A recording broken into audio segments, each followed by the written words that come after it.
बाळासाहेबांना काल सभा होती देवरष्ट्याला, पण बोलता आलं नाही, फार उशीर झाला, त्यामुळं मला वेळ काय मिळाला नाही.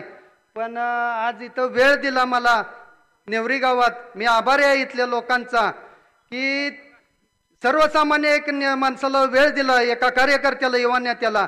पहिलं मी आभार मानतो शेठचं, आमच्या बाळासाहेबांचं, विश्वजित कदम साहेबांचं, विश्वजित कदम साहेबांचं जय सर. जितेशबाई यांचा आभार मानतो. बिलावडे वांगी मतदारसंघात सगळ्यात जास्त लीडनं मतदान करायचं काँग्रेस पक्षाला. एकही मतदान घराघरातलं बाहेर जाता कामा नये.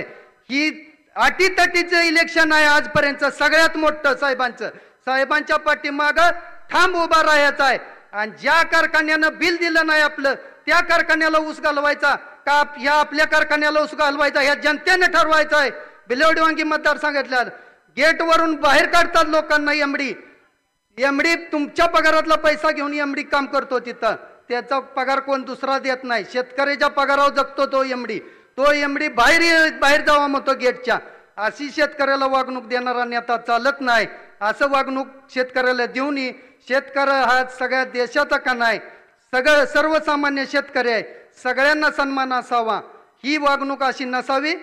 इथून पुढे कुणीही त्या कारखान्याला ऊस द्यायचा नाही. आणि जो फिरतो त्यांना उघड सांगितलं, तुम्ही पहिलं बिल द्या, 7/12चा बोजा कमी करा आणि मग आमच्या मतदारसंघात फिरा. ही सगळ्यांनी सांगितलं पाहिजे, तर फिरा. याचा प्रचार करायचा नाही, याचं नाही म्हणून सांगा आमच्या दारात. मी 2च मिनिटं माझी संपवतो आणि धन्यवाद. धन्यवाद. यानंतर सुभाषजी मोहिते, शिवसेनेचे नेते, यांना विनंती करतो आपण व्यक्त व्हावं. महाराष्ट्राचा आराध्य दैवत छत्रपती शिवाजी महाराज, हिंदू हृदय सम्राट बाळासाहेब ठाकरे यांना वंदन करतो. आज या ठिकाणी महाविकास आघाडीचे उमेदवार विश्वजित कदम साहेब यांच्या प्रचारात येथे उपस्थित असलेले खासदार अमोलजी कोल्हे, मोहन दादा, आमदार अरुणांना, सन्मान्य व्यासपीठ, आपण पुढे असणारे मतदार बंधू भगिनींनो, या ठिकाणी मी सांगतो की 2019 साली महाविकास आघाडीची स्थापना झाली. भाजपनं शिवसेनेला जी वागणूक दिली आणि आमच्याशी विश्वासघात झाला, त्यामुळे उद्धव साहेबांनी निर्णय घेतला काँग्रेस आणि राष्ट्रवादी बरोबर जाण्याचा, आणि सरकार स्थापन झालं. चांगलं चाललं होतं. कोरोनाच्या काळात सुद्धा उद्धव साहेबांनी चांगलं काम केलं. भारतातल्या 5 मुख्यमंत्र्यात त्यांचं नाव होतं.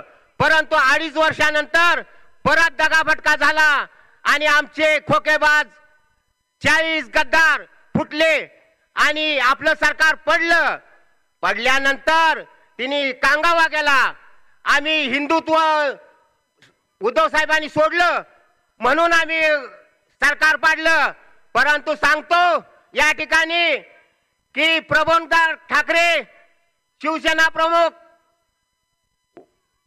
बाळासाहेब ठाकरे यांचं हिंदुत्व होतं की आम्हाला देवळात घंटा बडवणारा हिंदू नको, आम्हाला घामाला दाम आणि हाताला काम देणारा हिंदू पाहिजे.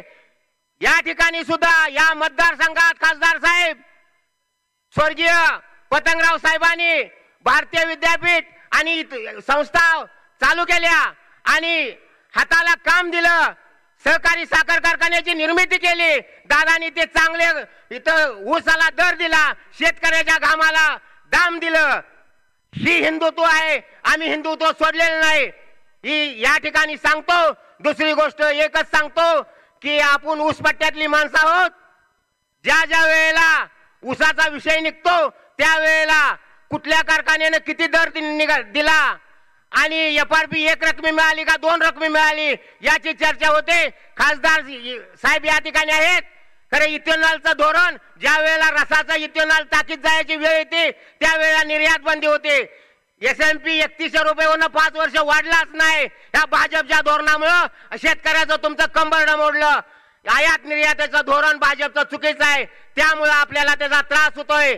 आणि दुसरी गोष्ट सांगतो की या ठिकाणी खासदार साहेब या गोष्टीचा ओवाबोवा करतील. आणि एकच गोष्ट सांगतो, आपल्या विश्वजित साहेबांचं 1 नंबरला चिन्ह आहे, विरोधकाचं 2 नंबरचा चिन्ह आहे. 2 नंबरचा माल हा आरडून विकावा लागतो, त्याला तुम्ही बळी पडू नका ही सांगतो. आणि 1 नंबरच्या बाळासाहेबांचा हाताचा पंजा आहे, त्याच्यावर बटन दाबावं आणि आता विजय झालेला आहे. लीड द्यायचं ते तुमच्या हातात आहे. आमचे मावळे थोडे असतील तर त्यांच्या खांद्याला खांदा लावून लीड मध्ये सामील होतील. एवढं बोलतो आणि मी थांबतो. जय हिंद, जय महाराष्ट्र. धन्यवाद. यानंतर ॲडव्होकेट A.B. मदने यांना विनंती करतो आपण व्यक्त व्हावं.